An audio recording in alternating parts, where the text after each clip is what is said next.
Pozdrav svima i dobrodošli u novi video. Evo, u današnjem videu pokušat ćemo da snimimo kako se baždare novi autobusi. Znači, trenutno vozim Glanc novi BMC koji je prešao samo 1500 km. Znači, bukvalno, eto, dok su ga dovezli iz Turske. Sada idemo ka Rakovici. Ja i kolega pratimo se. Možete vidjeti, autobus je bukvalno neotpakovan. Tako da, pokušat ćemo da zabeležimo te neke zanimljive detalje. Ukoliko niste, pretplatite se na kanal, obavezno lajkujte video i pišite vaše komentare šta mislite uopšte o novim autobusima.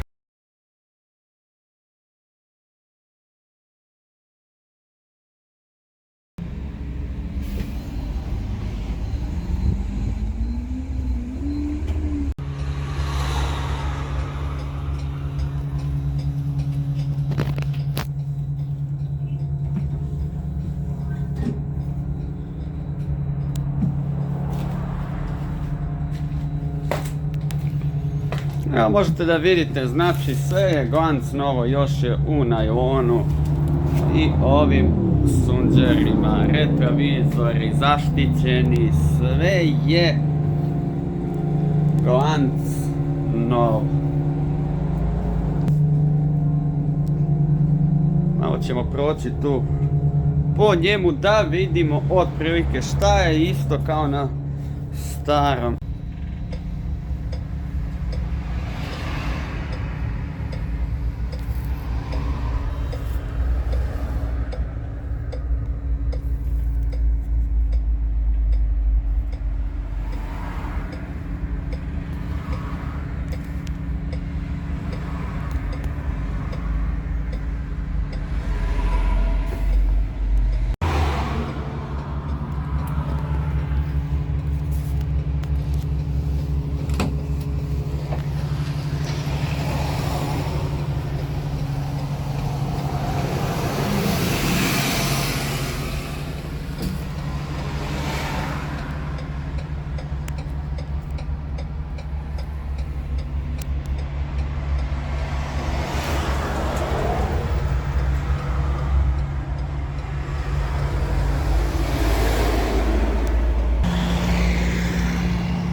Evo, možete da vidite, znači sa leve strane klasika, klima za grejanje sedišta, podešavanje volana, ima, kao što vidimo, ima dosta praznih dugmića, tako da pretpostavljam da postoje neki modeli sa dodatnom opremom. Dalje isto grejači stakla za isključivanje retardera, uključivanje panela. Znači, idemo dalje, svetla, kontrolna tabla.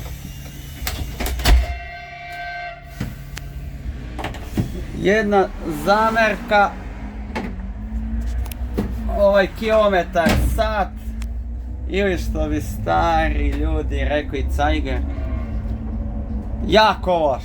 Ajde, ovo u sredini, ovo digitalno, ok, sve to je lepo i sve to, znaš.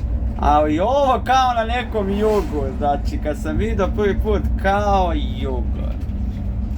Također sa desne strane dugmići, pohvala za dugmiće za otvaranje vrata koja nisu onako izbačena gore, nego su u ravni sa ovom plastikom.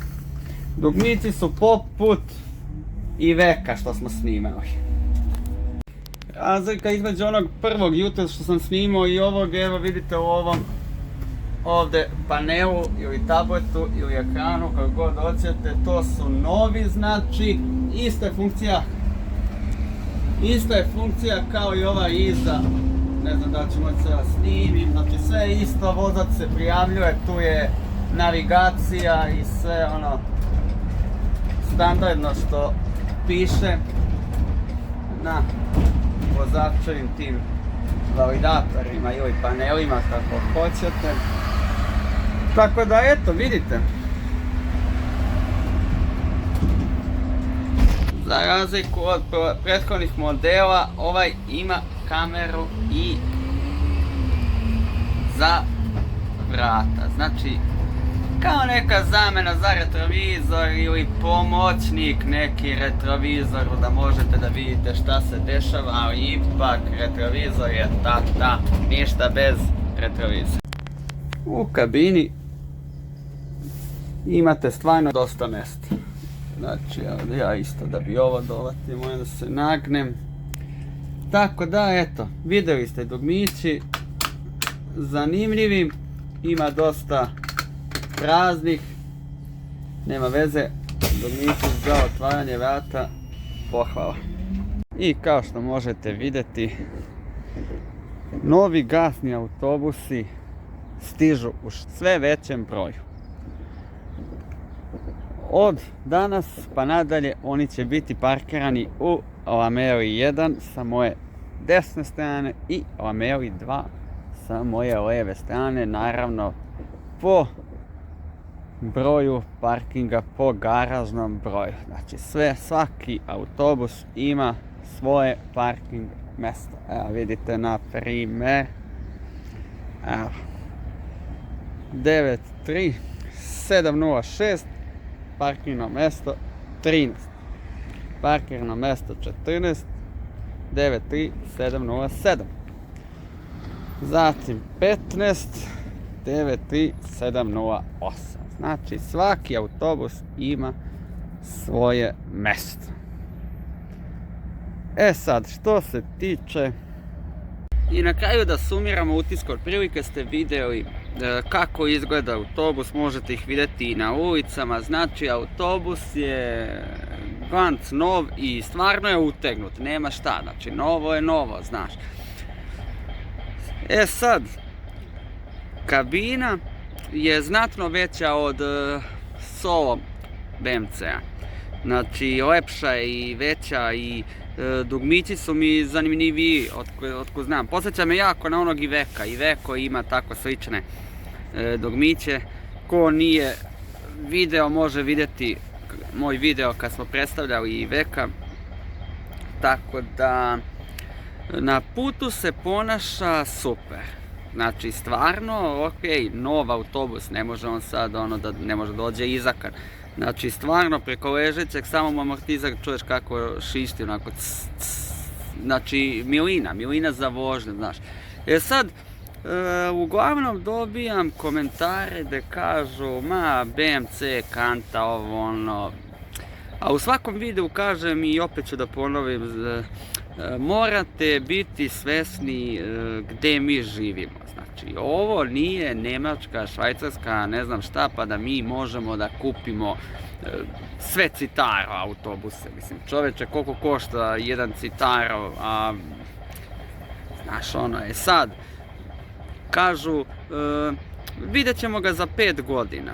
Pa u većini zemalja se autobus i menja na 5 godina, tako da ovi nek izdrže 5-6 godina i IHH, znači poslije toga nek još 2-3 godine ih krpimo, popravljamo, jebi ga i eto ti, mislim šta hoće. To vam je kao, sad kupiš ti veš mašinu od 30.000, 35 i kao, znaš, poslije 3 godine, ej, crkva mi, pa mislim jebote, platio si je 30.000, nek pregura 2 godine i ja u PM, bre, mislim, treba biti realan, ako hoćeš da ti služi, onda kupi onaj Whirlpool, veš mašinu 130-140.000 i onda nemoj da brineš, a isto ti je tako i ovo, jebik, znaš.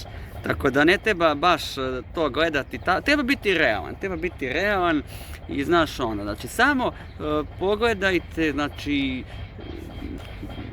da vam bude jasno, mi živimo u Srbiji, ovdje je standard takav kakav je, evo vam, da ne spominjem, ali autobusi privatnog prevoznika, glanc, novi, sve, kad uđeš unutra, sve razlupano, pocepana sedišta, polupana sedišta, a novi su.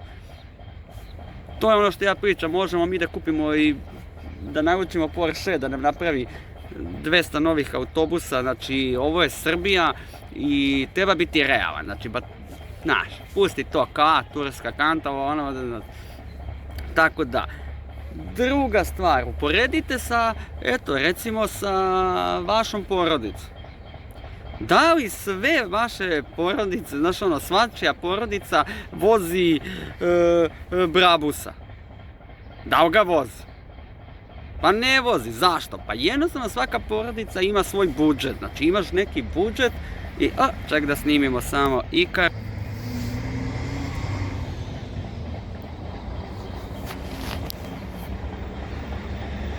Da ne propustimo, da zabeležimo.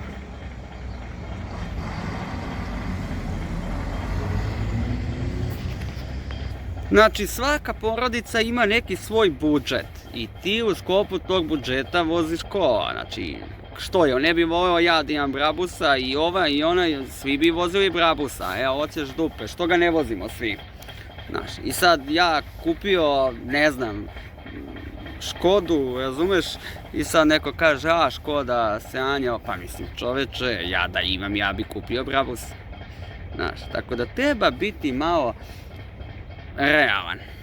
Znaš, okej, to šta je bilo i kako je to kupljeno i šta je, znači Solaris je stvarno bio prva klasa i premija za nas, znači premija, još u ono vreme ne znam kako je to kupljeno, ali bio je pun pogodak, ta nabavka je bila pun pogodak, sad se dosta toga promenilo i treba biti realan. Sve u svemu, što se mene tiče, neće ja budem sad, ne znam, bahat, bezobrazan, ali da kažem da mi ne zaslužujemo bolje, ali u neku ruku tako je, ponavljam, možemo da kupimo Porschea, znači to za 2-3 mjeseca će sve biti uništeno, niko to ne čuva, ne čuvaju ni vozači, ali ne čuvaju ni putnici, pale sedišta, cepaju sedišta, seku ih s onim, pa eto.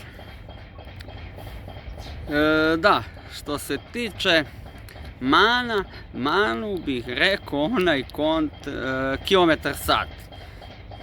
Ono mi se baš onako ne ukopa, znaš, nov autobus i sve ostavili su onaj kilometar sat, ono, bukvalno prvi put kad sam ga video kao Jugo. Znači kao Jugo, mislim da je to trebalo, znaš ono, nek košta 1000 evra da se napravi neki je 5000 evra da se napravi digitalno onako da bude, znači neka svaki autobus košta 5000 evra skuplja, barem da ti stvarno bude ono, ali dobro, to opet se vraćamo, znaš, nema čemu to, znaš, možda i to prosravanja, ajde da kažeš. Tako da, što se mene lično tiče, ja sam zadovoljan, šta da vam kažem. Pišite vi u komentarima šta vi mislite, kako se vama sviđaju ovi autobusi.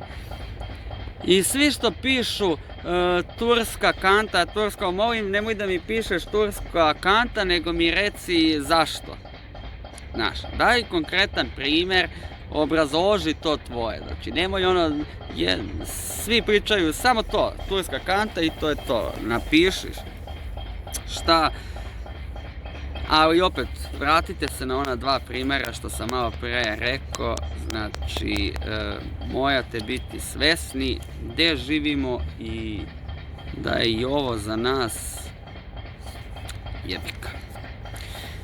Ništa, preplatite se na video ukoliko niste, obavezno like, pišite vaše komentare, tako da vidimo se u nekom od narednih klipova. Veliki pozdrav!